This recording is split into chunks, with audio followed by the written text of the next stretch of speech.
Hello, welcome to Hey, Fertility Clarity with Dr. Anna. I am so excited for this conversation we're going to have with Stephen Miller. He is a friend and colleague of mine in the field of fertility because we both have a shared experience of conceiving our children through fertility treatments. And I'm so excited to have you with us. thanks. Glad to be here. Yeah. So before we start this conversation about the male experience, which I have heard from my experiences with the women I work with the doctors I speak to, who share with me that, the woman is at the doctor's office crying their eyes out and want help. And the male is not there, or the male saying, this is not natural. We'll just keep trying. We're not going to do fertility treatments. I don't know what that is. So there tends to become a barrier to pursuing fertility because of the man's perception at the moment about what fertility means. And so that's the topic of our conversation today: is what is it like to be a male partner in a couple that's struggling to conceive? So before we start, can you just give us some introductions of who you are? Like I said, my name is Steve Miller. I am currently a master's in social work student. I'm doing that part-time while working full-time, and have been in the field of social work since about 2009. So and it was kind of in the middle of all of that like we had our journey and stuff. So I think it's a different perspective, because at this point, like I'm working with children and families, and when you're struggling with fertility and you're working with families and kids, like it's a little bit different, I think, than going to like an office setting, like where you're working with mainly just adults and stuff. So yeah. Yeah, I can imagine working with children and families that can be a daily trigger for you, for anybody who's trying to have a baby and they're working in an environment where there's babies and children all over the place. Right. You right? Well, and a common question, I mean, like, as like somebody who does case management and stuff, common question is, do you have kids? Right. I mean, because they want us, I think it's almost like that. It's like that gauge, right? Like it's like that test. Like, well, if they have kids, they know, right? Like, and if they don't, well, then they really know, like, how are they going to tell me? You know what I mean? Like, it's like, do you have practical experience rather than just book smart, right? Right. So, yeah, and there's times where I've had, panic attacks where I'm like, they're gonna ask me, they're gonna ask me, they're gonna ask me, like, and like not wanting to like say that, like, but yeah, I remember like it was tough, like especially when they would ask, it was just kind of like that dagger, like every time, like that somebody would ask, and yeah. Yeah, I remember that being a new counselor and being young. A lot of times I would work with families and they would ask, are you a parent? Or, you look so young. How do you know about these topics? So you're right. A lot of times they are assessing, right? They're assessing your competence based on your Right. lived experiences. So I definitely remember that. So thank you for bringing that up about helping professionals and also struggling to conceive. So tell me your story of fertility with your wife. Yeah, so we initially, I think we tried for about 7 years before we were successful, with IVF. We were living in Virginia at the time, and then we kind of just like, well, like we could start, trying, let's just see what happens. But then we were also 19 hours away from home, so we ended up, I ended up, I think it was like March of 2012, I think maybe. Ended up moving to Milwaukee area, and then she stayed out there until June because she was a teacher. So after a while, wasn't happening. So then she went in and asked her OB, and just to say like, hey, we're not really conceiving. And I know initially, like we did an IUI. We did one round of IUI, and was not successful. And I just remember the workup, like we had to do all the blood work and all that stuff. And then I remember doing an HSG, and that was, I think that was after the IUI. Like, I think it was right before. Like, it was right bore the IUI, and because they wanted to see everything was working and stuff like that. And then they just happened to tell her that, like, I had, like it was low sperm count for me. Like, almost like right after that procedure or during it. I'm like, probably not the greatest time to tell somebody, like, especially when it was painful, like they wouldn't let me back there. Like, and this was even before COVID. I'm not sure why they wouldn't let me back there, but so after that, like, we ended up getting referred to another clinic in Madison, and we went there and kind of did a lot of consults with them. And one of the doctor was just kind of straight up and just said like, well, we'll give you about a 15% chance of being successful. Wow. Which was absolutely devastating in my life, like, and me as well. And I'm just like, well, you know what, we're going to get a second opinion. Like, we're just not going to do that. So, as well as like, they also recommended the surgery, like that, like they thought would be helpful.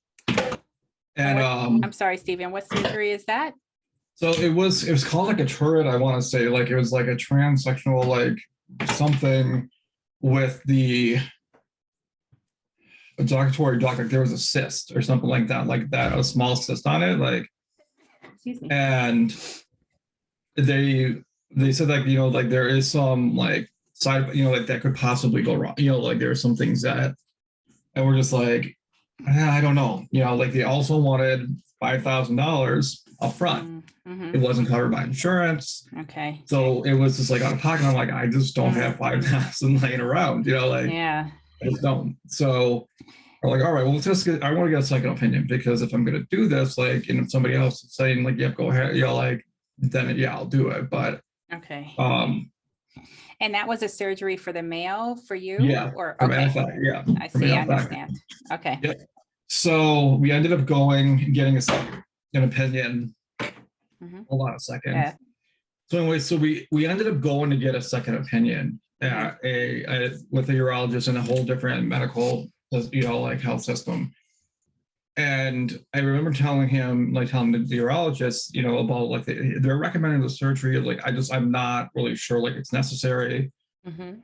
And he looked up the surgery on Wikipedia.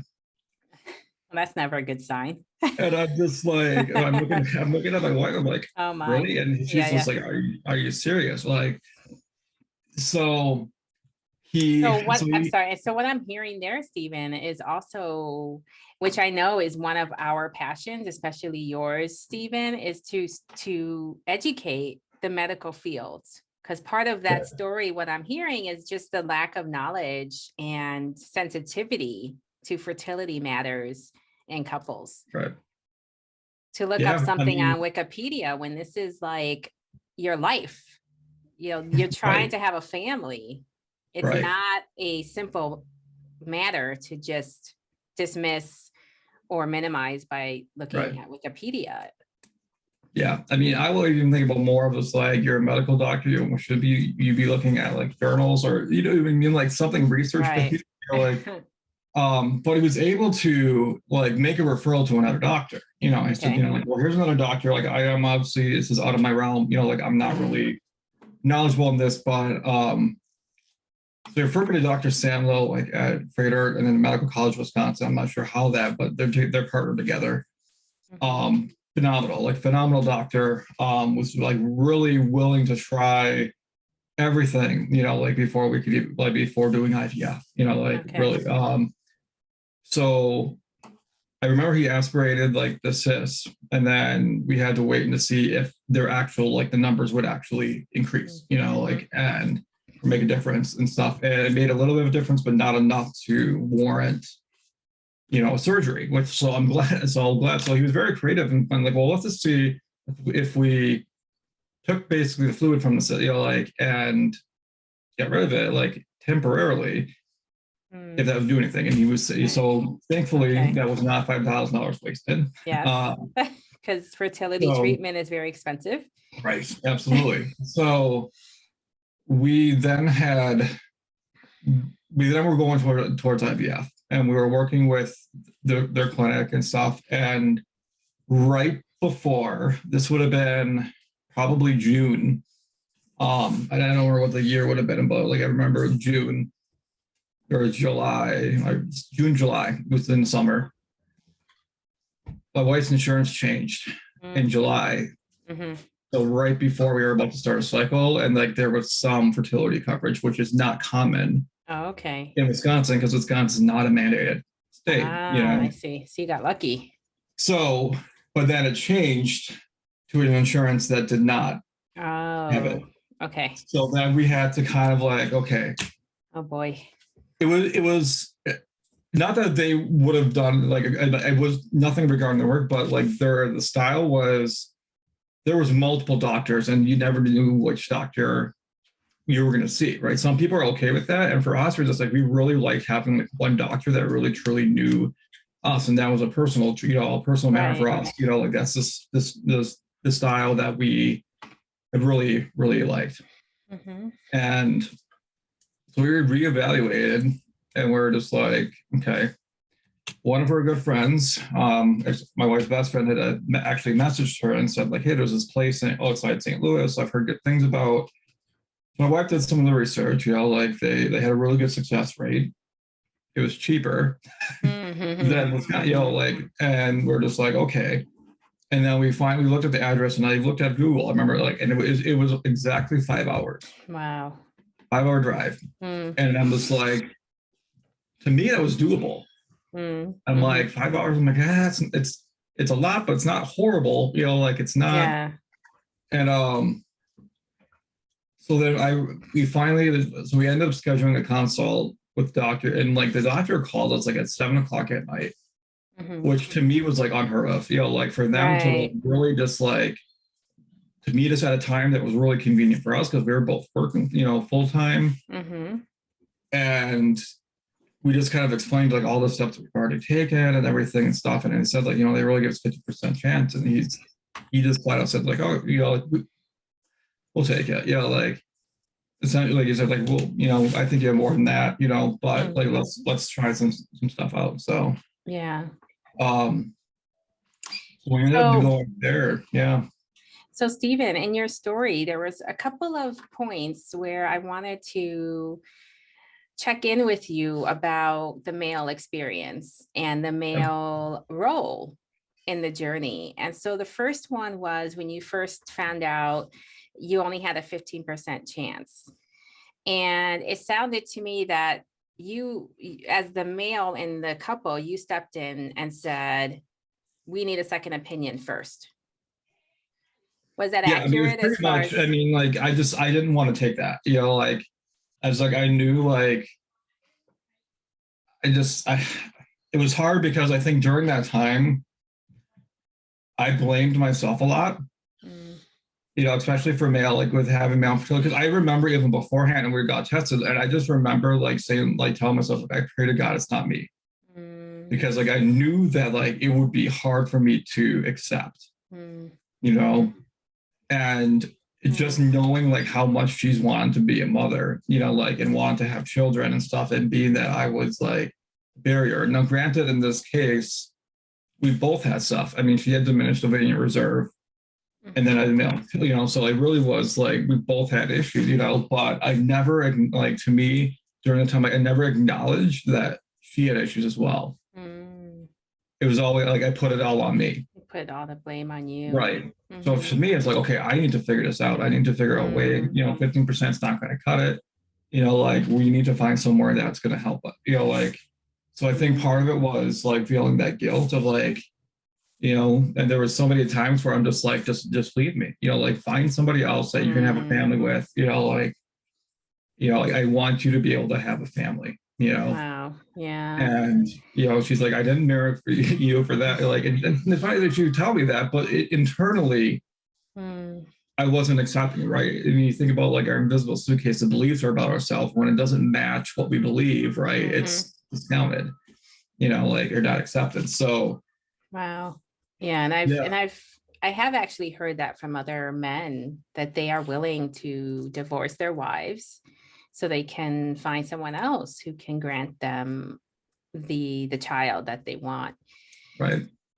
And I really appreciate your vulnerability in sharing that aspect of how you took the blame, you felt that sense of guilt and shame and inadequacy.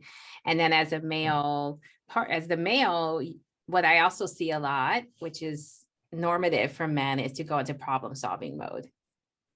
And Yeah. I'm going to fix this. I'm going to figure this out, even if it means divorcing my wife so she could be pregnant and have a baby, to go to that extreme. But it really can Yeah. become consuming for the male.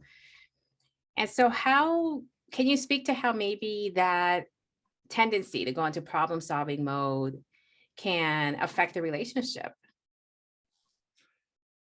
Yeah, I think part of it was, I mean, I would never like necessarily like in my mind, like I was suffering inside as well. Like I was trying to deal and accept and try to figure out like all this stuff. But in the meanwhile, like I was also neglecting my own self-care during the whole time. Mm, Like I would never like open up to her about like just things I'm struggling with, like feeling inadequate, like and various other stuff. And mm, like I'm providing all the support for her, right? I mean, like I'm just like, well, and I remember thinking like I can't burden her with more, right? mm, She's already suffering enough. Like I don't need to add my stuff on top of it, So, mhm.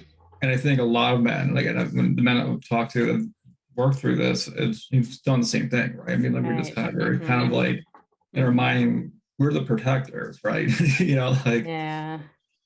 when in reality, like we need to be talking about this stuff too, like Yeah, because I um can imagine, and I've seen in couples how that does break down the communication. And then when communication starts to break down, intimacy is affected and the couple drifts apart. And so they're fighting with each other, they're blaming each other.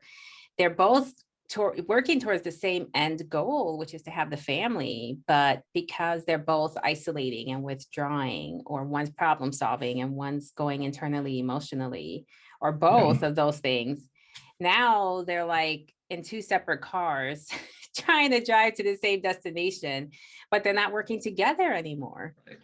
absolutely. And I think one of the biggest things, like one of the arguments like that it took us a while to get to was paying for it, paying for IVF, because we're just like, okay, we just don't have that. Like, and it took us a lot, like, and I know like at least from like my wife's side, like she does not like accepting money from family. Like it's just something like that's one of her, she's like, you just kind of do your own thing.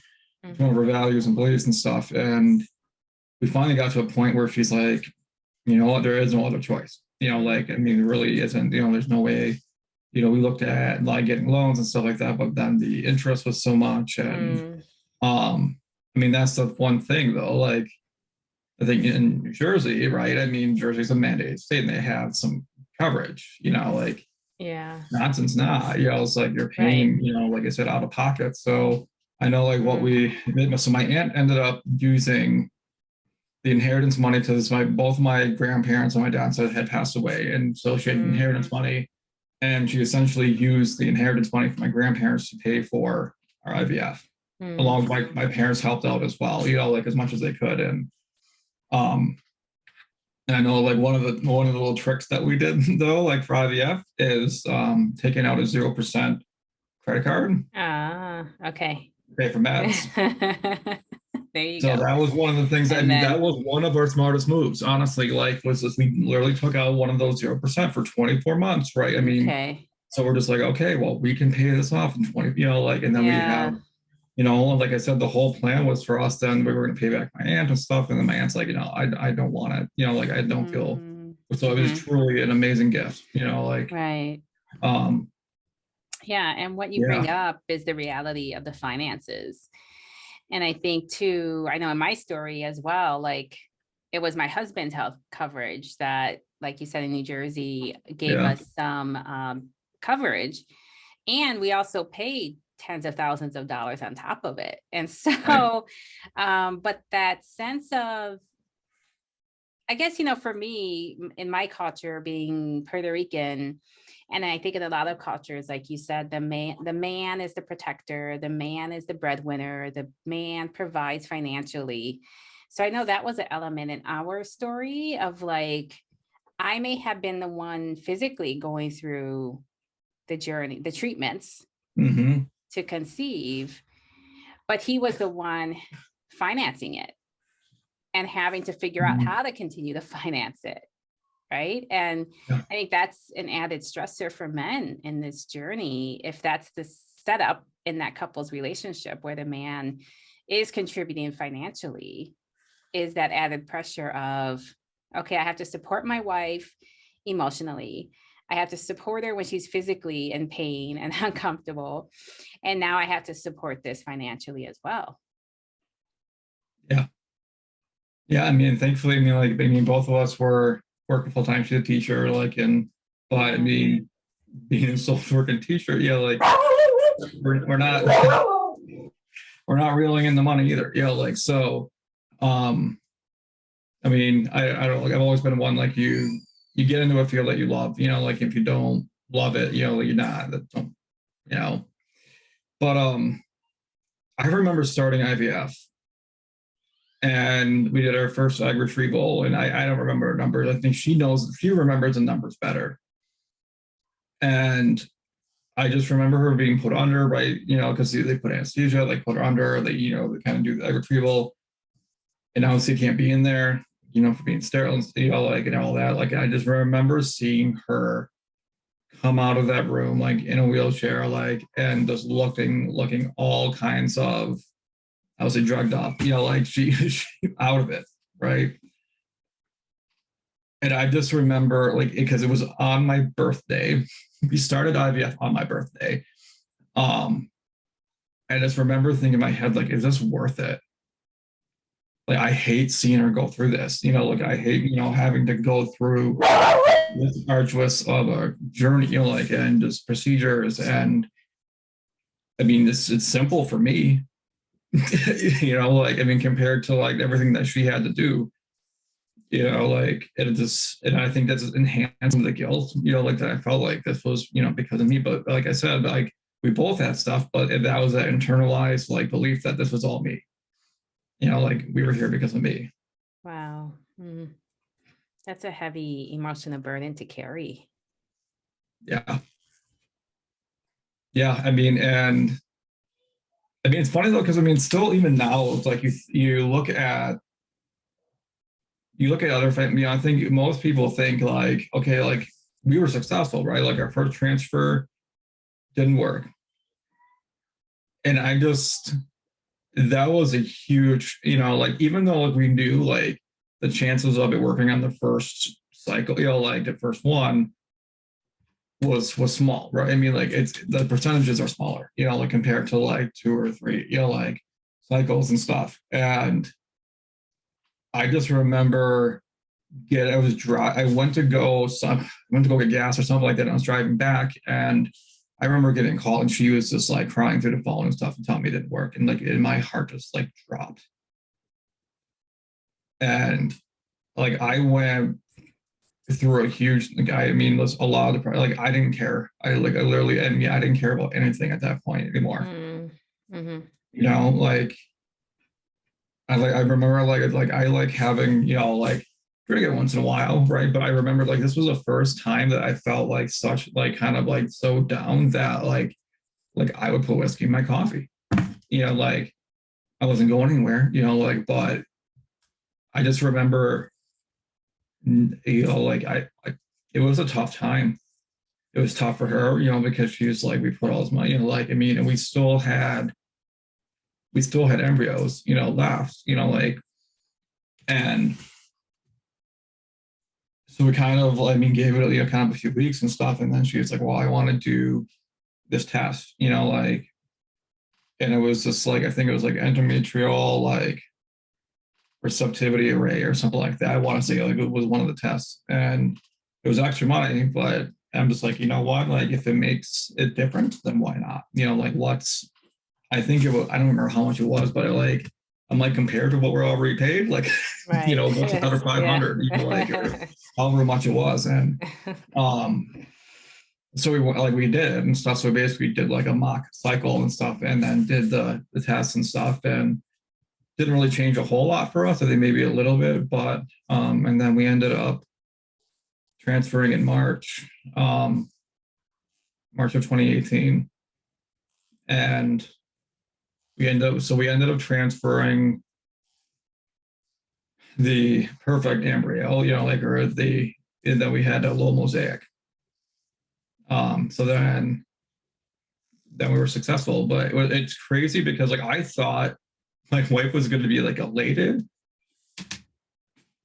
and I just remember being I remember being excited and happy, you know, like I'm like, it worked, you know, like, but I also remember kind of being in shock because every month for like 6-7 years, it's been like disappointment, Right. like, and we're just like, oh, and and the funny thing is, so we did the transfer. So the one awesome thing I'll say, like through IVF, like that we did, we had exchange students living with us at all the years that we did. So when we started IVF to finish, right, we had exchange students that went with us and stuff and lived with us, which was huge because it helps almost like occupy our mind, like focus. It helps us to put our thoughts and, you know, like interactions into something else, right? You know what I mean? Instead of only in fertility, because right, that can consume every waking moment and sleeping absolutely. moment. Right, absolutely.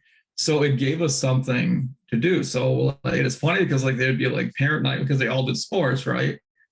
And we'd be like the youngest parents there, you know, like, and people are like looking at us like, you know, how old were you when, you know, like, but no, but it really was, honestly, it was a blessing, honestly, like that we had that, you know, like, because we did go to the sporting events, like we did go to the concerts, you know, like if they were in band, we you know, it kept us busy, you know, like, plus it gave them a learning opportunity, right? You think about America, right? We don't really talk about IVF or fertility or, you know, like, or anything like that. Like, in here is just like an upfront view of like, what does that look like?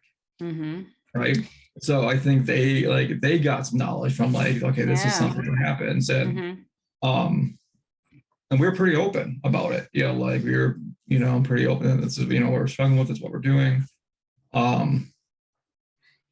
So Yeah. can you share more? Because one thing that I heard in this story was one way that you and your wife were able to cope through your fertility journey was by having the exchange students, by keeping busy, by having another purpose in life during that time. So what other words of advice or recommendations do you give to couples as they're struggling to conceive? And especially to the men?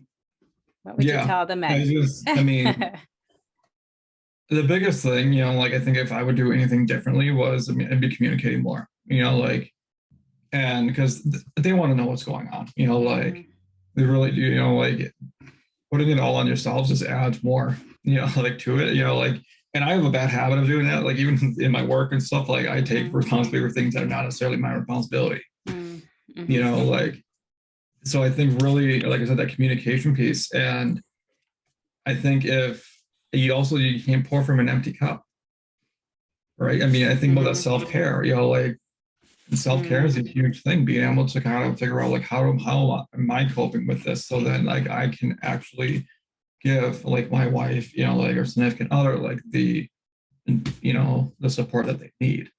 Yeah. And I really appreciate the aspect that you brought up, which was for many men, because it's hard for men to verbally express their emotions, it can come out in destructive behaviors, and which can be overconsumption of alcohol, or driving fast, or doing risky sports, for example, right? So, and I heard that a little bit in your story of like, you were in such despair over that first failed cycle that you just wanted to drink alcohol, to Yeah. just not think about it, to just get rid of that emotion inside.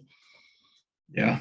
So can you speak more to that for our men listening regarding that self-care and coping in a way that's healthy?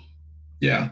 And I think one of the things I did like end up doing, like I ended up doing, I don't know if I was in counseling or like, I remember I did individual counseling. And I don't know like at what point I did that. Like I don't remember like exactly what point, but that was somewhat helpful. But then like I also realized like it was somewhat not. Like I think it's just because like the counselor that I did have, right?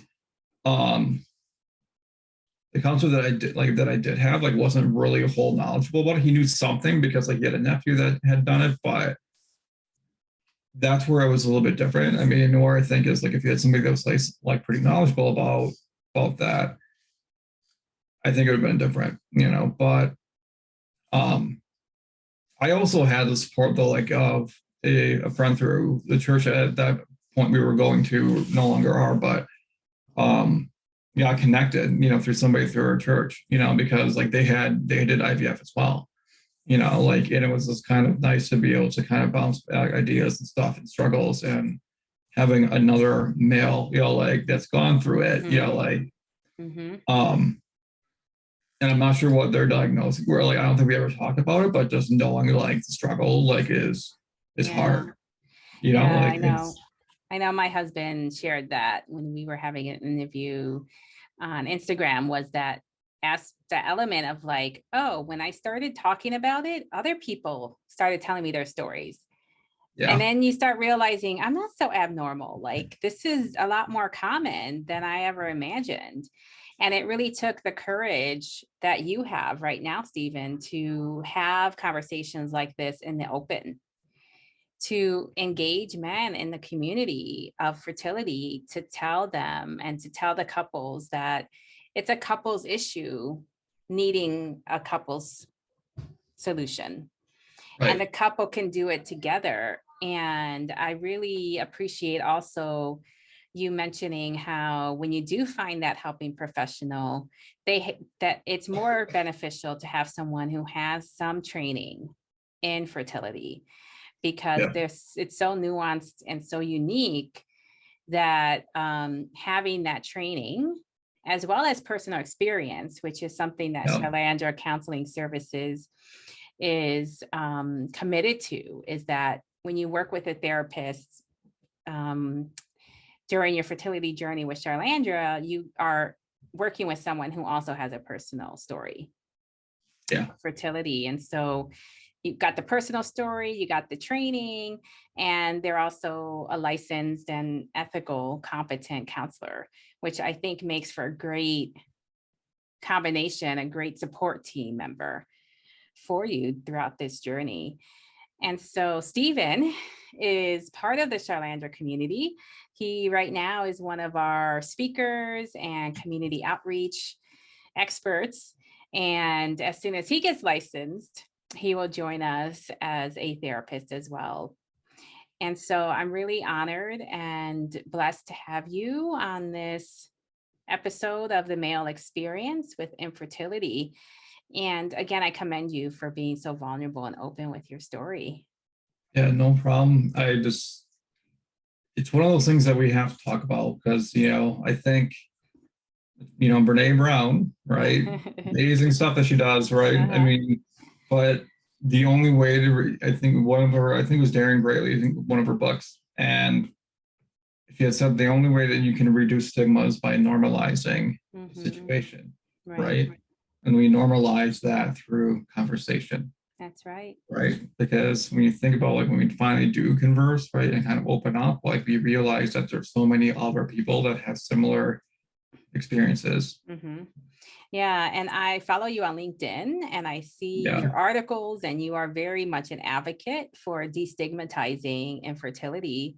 And you've also been featured on podcasts speaking to this topic as well. And so our listeners can definitely follow you and find you on LinkedIn and online. We'll put the links to the podcast in the description with this video. And also they can find you as somebody who's part of the Charlandra counseling family.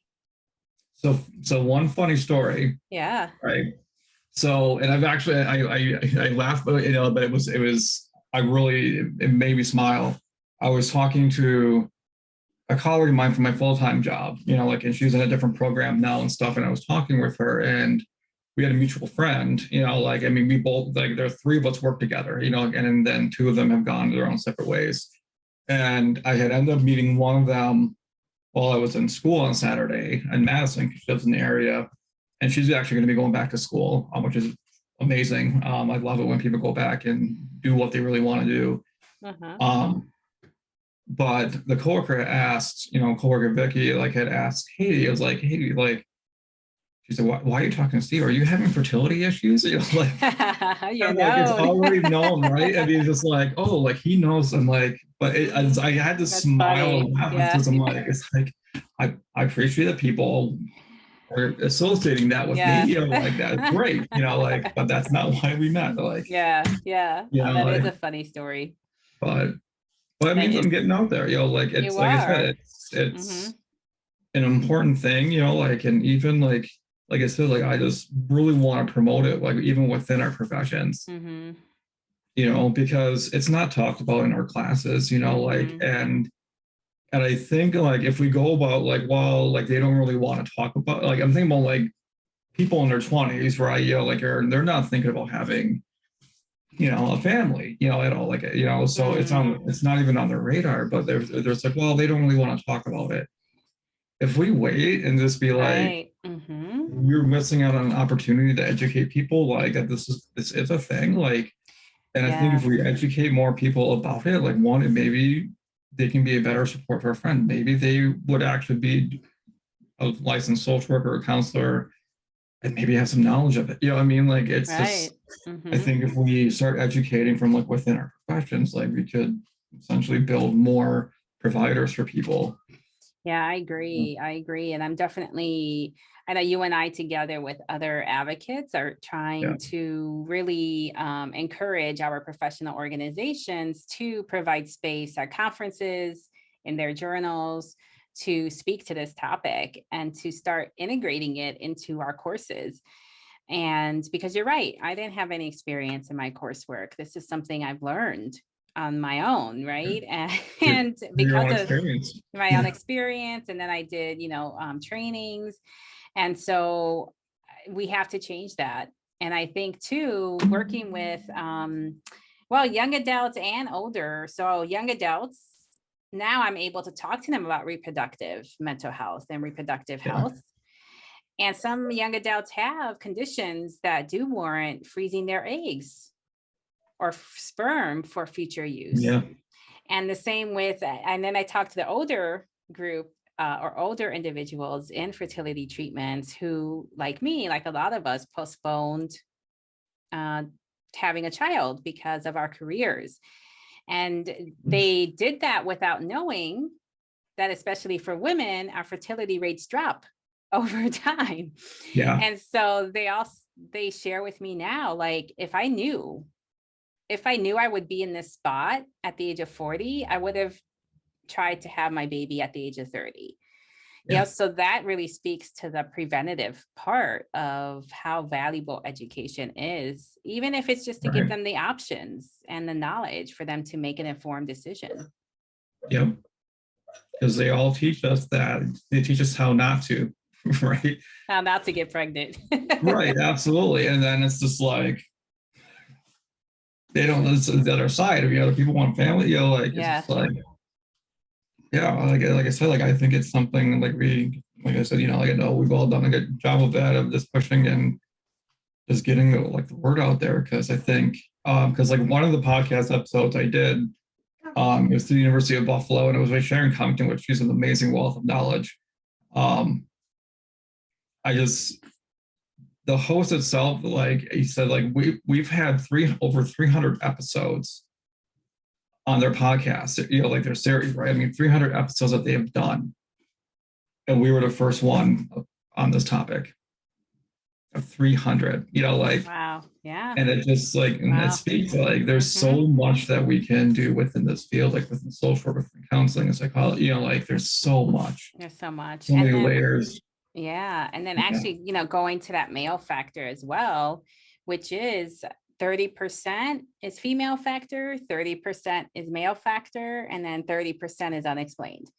Yeah. So it's like an equal, equal distribution. And again, going back to men do face fertility challenges. And so men also need to have that open communication with their doctor and get support when they need it and learn about their reproductive health. And then, as you shared, being able to cope with those feelings of inadequacy, blame, guilt, and shame that really do create a heavy emotional burden for our men along this journey. Yeah. Yeah. And sometimes men take medication too. Yeah. Like, exactly. Right. I mean, I took Clomid for I don't know how many, like a few months and stuff, like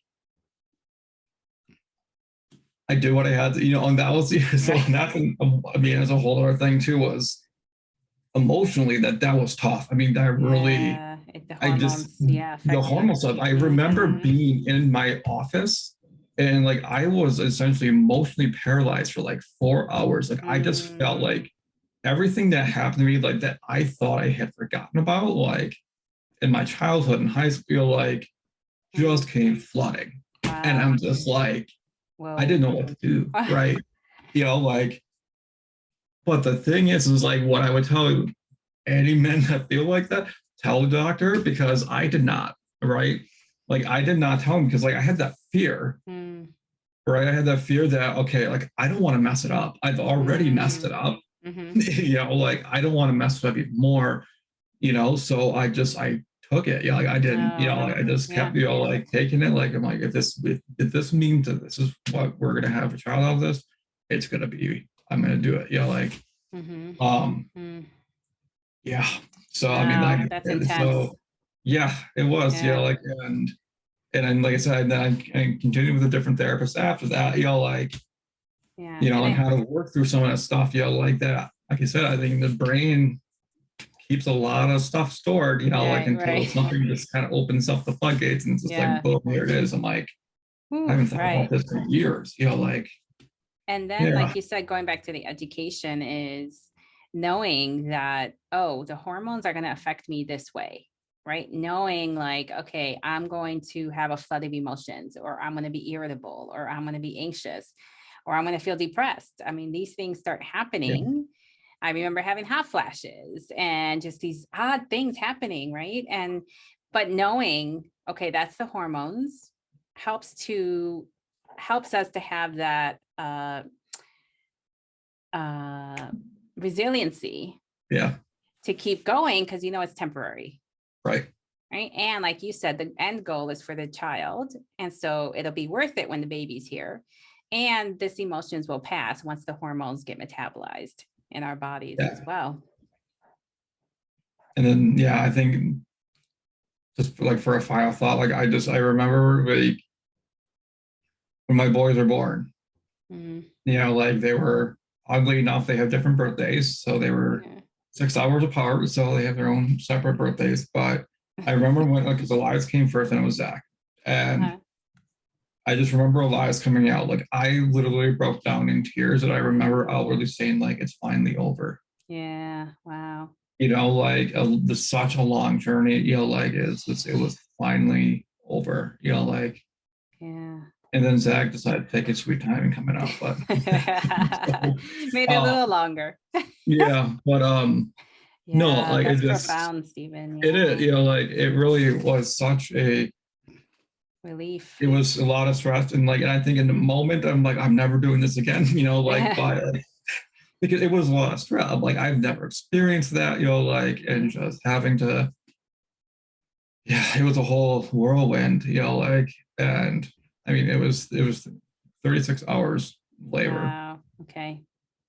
So it was a long time, like very little sleep, and just just do it. Yeah. And did you have more children after the twins? No, contemplating it. Okay. Because we have 3 3 embryos left. Okay. Yeah, So we had embryos left too. And so we could definitely keep that topic for our next conversation, because that's yeah, a whole nother area of decision making regarding should we try for another one that yeah, involves the couple. And like you said, even though you had the birth of your twins and you felt at that moment it's over, it's not quite yeah. over because now No, you got embryos and no, now you're like, oh, do we do this again? Do we want more children? And yeah, having to engage in that type of conversation with your partner and then come to a decision, like that is tremendous. And that's something that most couples don't have to face. If they naturally get pregnant, they just get pregnant, right? Or if they right, decide they're not going to get pregnant, they know how to not get pregnant. But for yeah, us having this option or this like control over, do we conceive, do we try to have another baby, is something that we can definitely talk about next time. yeah. Because there was some research. I think there was somebody presented on that Uh-huh. very thing about, like, I think it was like sex selection. Like Okay. after a second, like for second child and stuff. So it was interesting research. But yeah, we'll have to definitely save that for next time. Good. Yes. So Yeah, stay tuned for more clinically guided conversations on fertility clarity with Dr. Anna. And thank you again, Stephen, for joining us. yeah, no problem. I always love talking about it. Good.